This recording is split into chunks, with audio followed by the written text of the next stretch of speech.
Abba Bapakku, Tuhan Yesus Kepala Gereja, Tuhan Roh Kudus yang mempertemukan anak-anak kami, Sena dan Tami.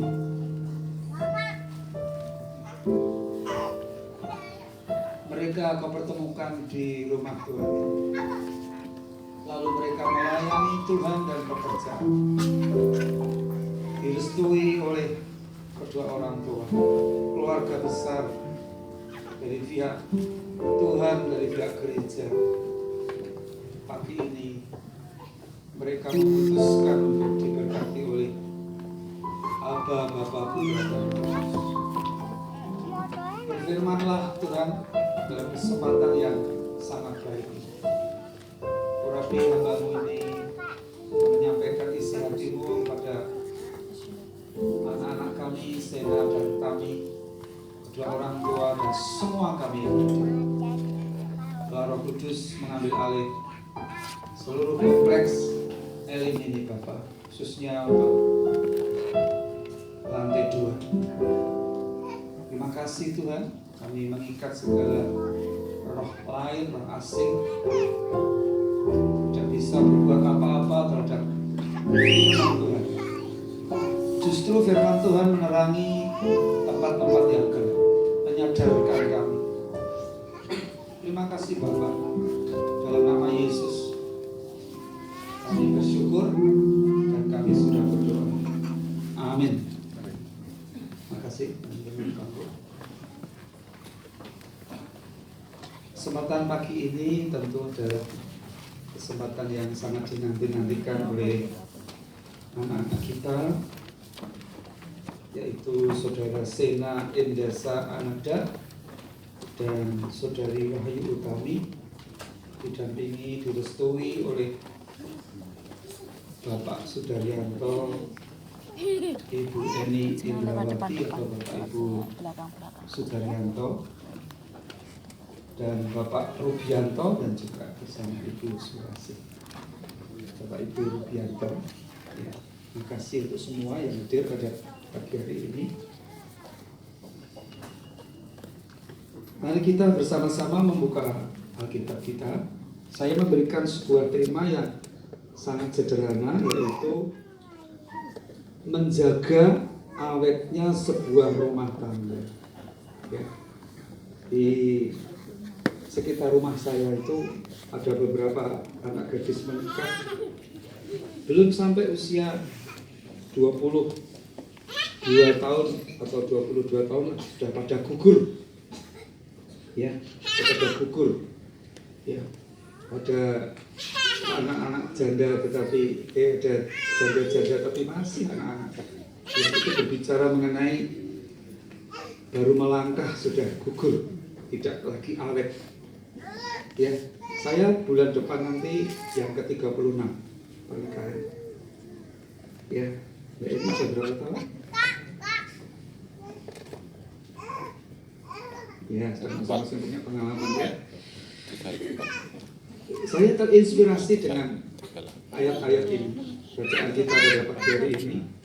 Dan ini sangat indah dibagikan, nilai-nilainya itu sangat indah dibagikan untuk khususnya Mas Sena sama Mbak Tami, ya, dan semua kita yang sudah pengalaman dalam perjalanan berumah tangga.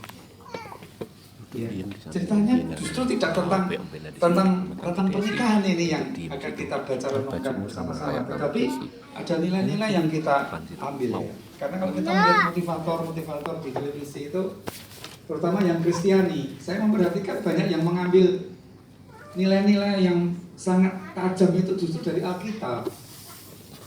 Ya, memang kalau kesempatan yang indah ini kita juga tidak mendapatkan nilai-nilainya. Ya.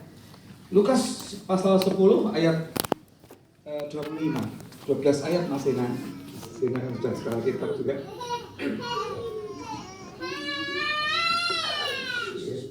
Anak-anak bisa dijaga ya, di firman Tuhan 30. Di sebelah sana ada ruang anak untuk anak-anak. Di sebelah sana, ya. Lukas pasal 10 ayat 25, judulnya adalah orang Samaria yang murah hati. Ini sebetulnya yang dimaksudkan adalah pribadi Yesus sendiri. Mas Sena dan Mbak kami, ini pribadi yang engkau layani setiap hari. Sebetulnya yang dimaksudkan orang Samaria yang murah hati ini. Nah, murah hatinya ini nanti kita akan ambil bersama-sama untuk kita jalani, kita hidupi dalam perjalanan rumah tangga kita. Seperti dikatakan DL tadi, mulai hari ini, besok pagi sudah jadi Bapak Ibu Sena. Tidak lagi sendiri tapi berdua, 3 ada Roh Kudus di atasnya. Demikianlah firman Tuhan. Orang Samaria yang murah hati. Pada suatu kali berdirilah seorang ahli Taurat untuk mencoba Yesus. Katanya, Guru, apa yang harus kuperbuat untuk memperoleh hidup yang kekal? Jawab Yesus kepadanya, apa yang tertulis dalam hukum Taurat? Apa yang kau baca di sana? Jawab orang itu, kasihilah Tuhan Allahmu dengan segenap hatimu, dan dengan segenap jiwamu, dan dengan segenap kekuatanmu, dan dengan segenap akal budimu, dan kasihilah sesamamu manusia seperti dirimu sendiri. Kata Yesus kepadanya, jawabmu itu benar. Perbuatlah demikian, maka engkau akan hidup. Ya, tetapi untuk membenarkan dirinya, orang itu berkata kepada Yesus, dan siapakah sesamaku manusia? 30, jawab Yesus, adalah seorang yang turun dari Yerusalem ke Yeriko. Ia jatuh ke tangan penyamun-penyamun yang bukan saja merampoknya habis-habisan, tetapi yang juga memukulnya, dan yang sesudah itu pergi meninggalkannya setengah mati. Jadi sebetulnya perjalanan rumah tangga kita tuh bisa seperti ini. Sebuah perjalanan yang sangat panjang. Di sanalah kita ini bisa teraniaya. Di sanalah kita bisa mengalami hal-hal yang tidak enak. Menanti-nantikan pertolongan dari orang lain. Apalagi termasuk hamba-hamba Tuhan, tidak kunjung juga datang pertolongan. Sehingga dengan terpaksa rumah tangga itu harus pecah, berantakan, berhenti di tengah jalan. Atau yang sementara tidak bisa berkumpul bersama-sama. Ini keadaannya sudah sangat parah. Tetapi kalau kita melihat alur ceritanya, ternyata masih ada harapan di dalam Yesus Kristus Tuhan. Seperti yang disampaikan dalam pujian tadi, ada sobatku yang sangat-sangat setia. Dia tidak kelihatan dengan mata jasmani kita, tetapi dia omnipresent. Namanya Immanuel. Dia siap memberkati rumah tangga daripada kekasih-kekasih yang masih muda ini, Sena dan Tam, yang sudah lama berumah tangga. Jangan dibiarkan dia jauh dari kita. Dia tidak kelihatan secara jasmani, tidak kelihatan, tetapi dia setia mendampingi orang-orang yang percaya kepadanya. Saya yakin, sekalipun keluarga itu mengalami berantakan, tetapi kalau mau merendahkan diri kembali kepada Tuhan, ada. Ini kita akan bisa melihat nanti kisahnya. 31. Kebetulan ada seorang imam turun melalui jalan itu. Ia melihat orang itu, tetapi ia melewatinya dari seberang jalan. Dilihat, lalu berlalu begitu saja. Ada korban. Demikian juga seorang Lewi, ini rohaniwan. Datang ke tempat itu, ketika ia melihat orang itu, ia melewatinya dari seberang jalan. Juga lewat begitu saja. Ayat 33 yang menjadi topnya sharing kita pada pagi hari ini. Lalu datang seorang Samaria. Saya tidak bisa membayangkan bagaimana Tuhan Yesus mengisahkan tentang orang Samaria ini. Bagaimana dia berbicara, bagaimana dia menceritakan tentang hal ini. Sebab itu tentang dirinya, Bapak Ibu, adik-adik yang dikasihi Tuhan. Lalu datang seorang Samaria yang sedang dalam perjalanan ke tempat itu. Dan ketika ia melihat orang itu, tergeraklah hatinya oleh belas kasihan. 34. Ia pergi kepadanya lalu membalut luka-lukanya. Sesudah ia menyiraminya dengan minyak dan anggur. Kemudian ia menaikkan orang itu ke atas keledai tunggangannya sendiri, lalu membawanya ke tempat penginapan dan merawatnya. 35, keesokan harinya ia menyerahkan 2 dinar kepada pemilik penginapan itu, katanya, rawatlah dia, dan jika kau belanjakan lebih dari ini, aku akan menggantinya waktu aku kembali. 36. Siapakah di antara ketiga orang ini menurut pendapatmu adalah sesama manusia dari orang-orang yang jatuh ke tangan penyamun? Penyamun itu, 37 ayat terakhir, jawab orang itu, orang yang telah menunjukkan belas kasihan kepadanya. Lalu Yesus berkata, pergilah dan perbuatlah demikian. Ya, di sini kita bisa melihat bahwa yang bicara mengenai kemurahan hati, pribadi Yesus yang murah hati, orang Samaria yang murah hati itu berbicara apa? Kasih itu harus harus diimpartasikan, diekspresikan, dikeluarkan itu sepenuh-penuhnya. Kekristenan itu sebetulnya seperti itu. Tadi kan ini disebutkan, saya tulis di sini. Ini para imam dan Lewi hanya teori saja, tahu firman tapi tidak praktek tentang hal mengalirkan kasih. Ya. Tapi justru orang Samaria ini praktek, pekerjaan Yesus itu adalah praktek. Jadi Mas Sena dan Mbak Tami, kita semua ini dalam rumah tangga ini yang ada cuman kita ini menghidupi kasih yang telah Yesus taruh di dalam hidup kita. Salah satu contoh bahasa Jawa yang paling tepat itu masing-masing itu ngewongke. Kalau sudah ada ngewongke itu tobat. Ya, masing-masing ingin dilayani saja. Ngewongke itu artinya itu kasih itu dilimpahkan seluas-luasnya. Diharapkan untuk pagi hari ini Mas Sena dan kami supaya praktek suka duka dialami bersama, ya ditanggung bersama. Ada 4 hal yang mau saya sampaikan pada pagi hari ini secara singkat.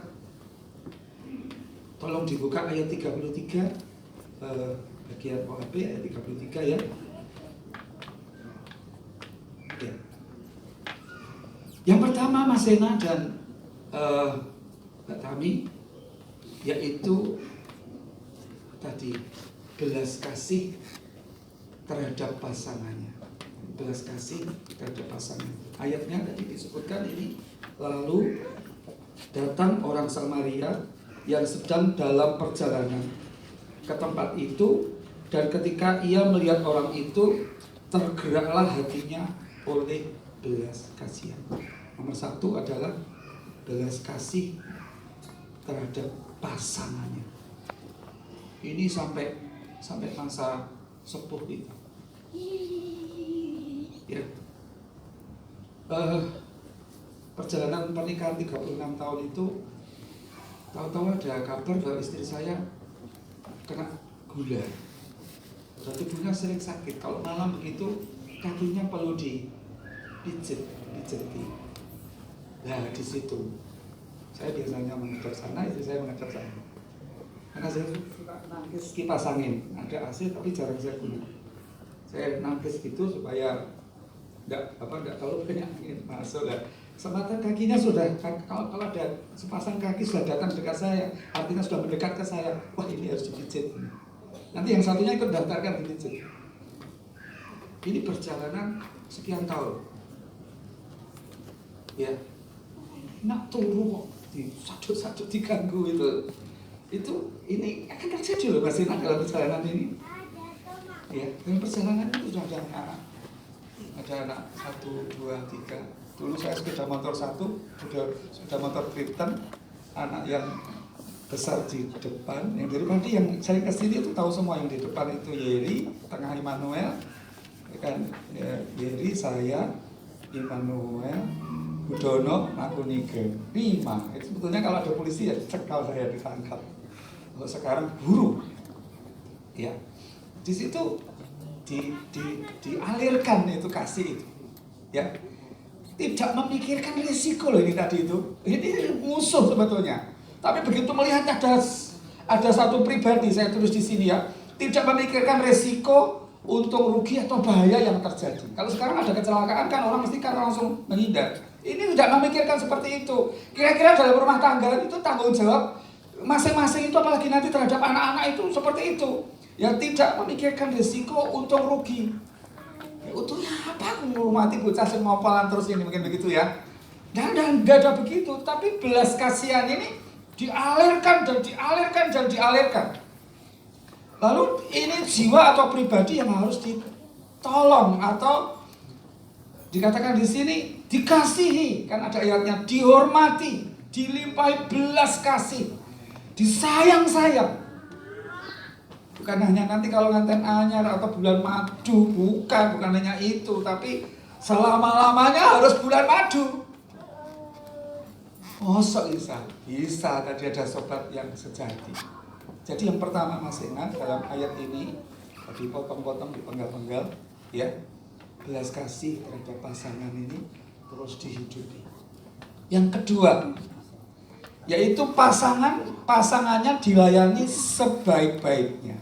Berikutnya di sana dikatakan ia pergi kepadanya lalu membalut luka-lukanya. Sesudah ia menyiraminya dengan minyak dan anggur. Ya, ini dilayani. Kalau saya sama Budono royoan pekerjaan. Saya melihat istri saya tadi sakit seperti itu, kerjanya dari pagi sampai jam 2. Kalau di sekolah itu gembor-gembor, muridnya nakal-nakal. Anak-anak sekarang kan modelnya begitu. Ya, saat sudah sampai di rumah, dia melihat rumah, loh kok wis resik, semua kok beres. Loh, sejatanya pekerjaanku kok mau kerjakan mas, misalnya setrika. Apalagi kalau hari Kamis saya libur, itu kok tandangi semuanya. Nah itu memang panggilan kita seperti itu. Kalau kita kalian wong wedok, aku ini kan, apalagi yang merasa kerja dan hasilnya banyak. Di sini disebutkan membalut luka-luka. Ada kejadian-kejadian di dalam peristiwa rumah tangga itu, ada seorang putri ya. Seorang putri itu menjelang pernikahan itu, kalau ada lawatan Roh Kudus itu dia nangis. Begitu loh, ada zaman Roh Kudus dia nangis. Nah, tahu-tahu ceritanya itu dia tuh mau berumah tangga, dia takut. Karena rumah tangga yang sudah terjadi itu gagal di tengah jalan. Dan sangat mengganggu hidupnya. Sampai jerit-jerit, kalau ada zaman Roh Kudus sampai jerit-jerit. Saya berkata, kamu alami lembaran yang baru. Ya, kalau terjadi hal seperti itu kadang-kadang biasanya ini terjadi kebetulan di pihak yang perempuan ini agak minder untuk melangkah berumah tangga. Tapi suaminya terus menguatkan, ayo dek, ya kita kan beda, kita punya Tuhan Yesus. Yesus itu pemulih, Yesus itu pembebas, Yesus itu mampu untuk mengembalikan apa yang terhilang. Nah itu di sini saya sebutkan ya, diberi perhatian atau ekstra perhatian, lebih serius lagi. Menyegarkan, menguatkan, menyemangati. Ya, dirinya adalah pasangan yang berarti. Ya kalau di dalam acara pria sejati itu, kalau memuji istrinya itu suruh memuji begini, kamu adalah satu-satunya hadiah yang terindah dari Tuhan untukku, katanya begitu. Dan nanti malah boleh begitu atau bisa memuji gitu boleh. Kalau sekarang ya nanti kalau digoda Pak Roni seperti itu ya saya tidak tahu, siap saja. Ya kamu adalah ya, Wahyu Utami adalah hadiah yang terindah dan satu-satunya hanya untuk aku. Ya nanti bapak nanti kalau di rumah praktek seperti itu. Ya, aku itu pokoknya itu jangan itu keindahan, itu warna yang indah di dalam sebuah perjalanan rumah tangga. Menyegarkan, menguatkan, menyemangati. Dirinya adalah pasangan yang sangat berarti, menutup masa lalu, ya, membuka lembaran baru bersama Kristus. Ini kan lembaran baru yang dinikahkan atas nama Bapa, Putra dan Roh Kudus. Dan Yesus itu selalu menyediakan anggur yang terbaik. Di dalam Yohanes pasal 2 ayat 1 dan seterusnya. Lalu yang ketiga, kekasih-kekasih Tuhan yang ada di tempat ini spesial untuk saudaraku, anakku si Sena dan kami. Yang ketiga adalah mengalah atau saling mengalah terhadap pasangannya. Ayatnya ya bisa diteruskan di situ. Kemudian ia menaikkan orang itu ke atas keledai tunggangannya sendiri, lalu membawanya ke tempat penginapan dan merawatnya. Jadi waktu melayani itu dilayani dengan sebaik-baiknya. Setelah itu dinaikkan ke keledainya, sementara dia sendiri orang Samaria ini berjalan nuntun. Mesti kan pegang begini. Keledai itu tidak tinggi kok. Keledai itu mungkin separuhnya daripada kuda itu bisa. Terus Dik, tenang ya Dik, aku kiris, kok gak kenal tapi aku ki saudara, tenang wae. Kita menuju ke tempat penginapan. Ya, dia ngalah loh, dia ngalah. Ya, dia ngalah mestinya kan ya dia bisa melakukan sesuatu yang sifatnya kasar, tapi enggak, dia lakukan dengan sebaik-baiknya. Jadi mestinya dia bisa minta dilayani, pokoknya begitulah. Tetapi ya dia melakukan yang terbaik untuk pasangannya. Kalau orang Jawa pernikahan itu, terutama di daerah-daerah itu ada istilah, ada acara lempar apa itu? Waktu ketemu itu lempar apa Bu? Lempar apa su? Oh Pak Daryanto paling keras lempar suruh gitu ya. Nah itu biasanya balapan. Maksudnya kita kalah cepat, kalah cepat, ini sebenarnya kalah rumah tangga.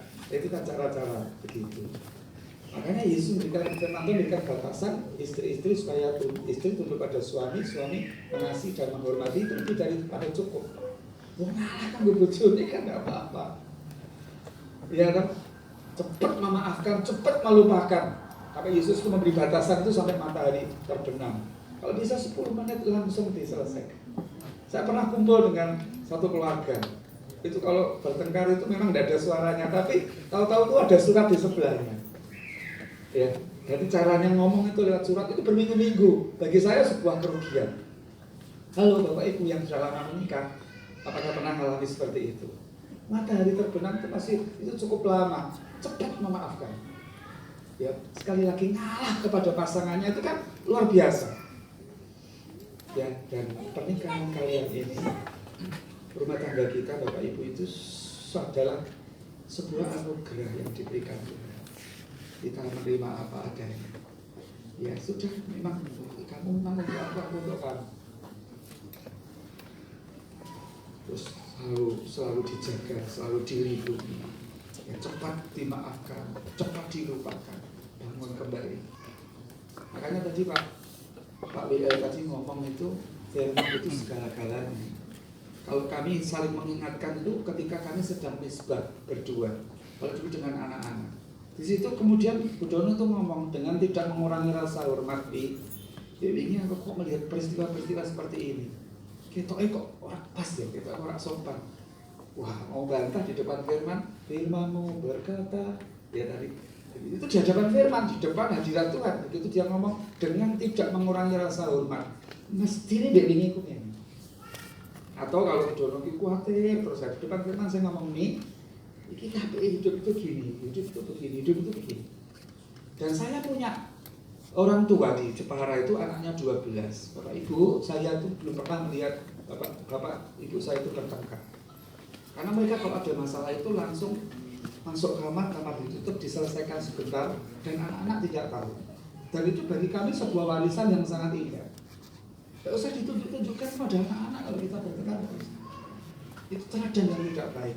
Tetapi pasti kok namanya perjalanan rumah tangga itu dibilang cocok bagaimana. Yang satu dari Pati Gembong, yang satu dari Celuak, ya kan didikannya kan beda-beda. Saya ini dari didikan Menteri Kesehatan, Dono dari Kepolisian, Kapolsek, caranya beda. Tapi ya ini cocok nggak cocok Mbak Tani. Tapi ini tadi yang dari atas tadi, saling mengalah, saling melayani. Dan ini memang romantika kehidupan orang percaya khususnya. Ya, saya harapkan ya ada yang betul-betul mengerti maksud yang disampaikan pada pagi hari ini, saling jaga, saling melindungi. Kemudian yang terakhir, ya pas setengah jam. Keesokan harinya ia menyerahkan 2 dinar kepada pemilik penginapan itu, katanya, rawatlah dia, dan jika kau belanjakan lebih dari ini, aku akan menggantinya waktu aku kembali lagi. Yang keempat, tadi yang pertama itu belas kasih pada pasangannya. Yang kedua, pasangannya dilayani sebaik-baiknya. Yang keempat, mengalah atau saling mengalah pada pasangannya. Yang keempat ini, tadi kan setelah diinapkan itu dibayar, dihibur semalam itu masih dihibur. Paginya dikasih uang itu, dikasih 2 dinar. Orang ini ngomong begini, iki nek kurang kanggo belanja kebutuhan ini, aku tak kerja sik, aku tak balik, tak tutup semua. Ya, saya beri judul di sini yang keempat, ojo hitung-hitungan masalah duit kalau pasangan. Ya, kalau duit lanang, kalau duit itu sama. Ya, halo bapak-bapak yang sudah sepuh dari saya, nggak boleh. Waktu anak saya yang ketiga menikah di sini yang memberkati yang khotbah Pak Roni waktu itu bicara disampaikan tentang keterbukaan. Satu, yang lain terbuka apalagi mengenai keuangan. Di sini loh contoh yang sangat ini. Yang dalam hal keuangan itu kalau menolong pasangannya itu secara tuntas. Saya banyak melihat begitu, ada pasangan-pasangan yang dulu waktu pacaran itu murah hati, begitu masuk rumah tangga tutup roket kan aku sih kerja, kan tak kerja. Ya sak cukupe kok belanja. Ya jangan bening iki yo wis sore iki cukup begitu tapi sampai begini. Ya, ini sebuah nilai yang sangat-sangat indah. Pribadinya Tuhan Yesus ternyata betul-betul nggak hitung-hitungan, kasihnya itu melimpah-limpah. Artinya jangan kikir, jangan medit terhadap sesamanya. Saling percaya dalam keuangan. Udomo itu dalam perjalanan kami berumah tangga 36 tahun itu akhirnya dia memutuskan aku mau nyekel duit. Duit nek ono sisa ya tabungan urusan sehari-hari aku nek butuh 50 pas 100 yo kasih nang aku. Bingung kalau pegang uang itu bingung. Artinya itu aku kurang bisa memanage. Oke, nek aku kok percaya aku oke. Tapi kalau suatu saat Ducuk keluar perkataan seperti ini, kok duit gak semono kenapa ya Mas? Waduh, berarti saya kaget. Waduh, berarti aku mulai kok nadanya kok seperti itu. Saya jelaskan, masa aku langsung gaya laporan, kan tidak perlu aku buat laporan. Jadi tadi ada pengeluaran seperti ini, ya terbuka dalam hal keuangan. Ya, jadi itu Mas Rena, Mbak Fahmi, Bapak Ibu yang menyaksikan pada kesempatan pagi hari ini, selalu kita belajar untuk melimpahkan kasihnya yang dikatakan seperti sungai yang mengalir terus melimpah-limpah. Ini ya tidak harus kita lakukan. Tapi kalau kita tidak mau melakukan, ya namanya teori, kehancuran akan segera terjadi. Dan kami merindukan, dan ini memang firman Tuhan berkata begitu, sekali menikah adalah untuk selama-lamanya. Tidak ada istilah perceraian. Tuhan Yesus memberkati. Saya serahkan kepada Pak Roni, Pak Gembala secara langsung. Tuhan berkati.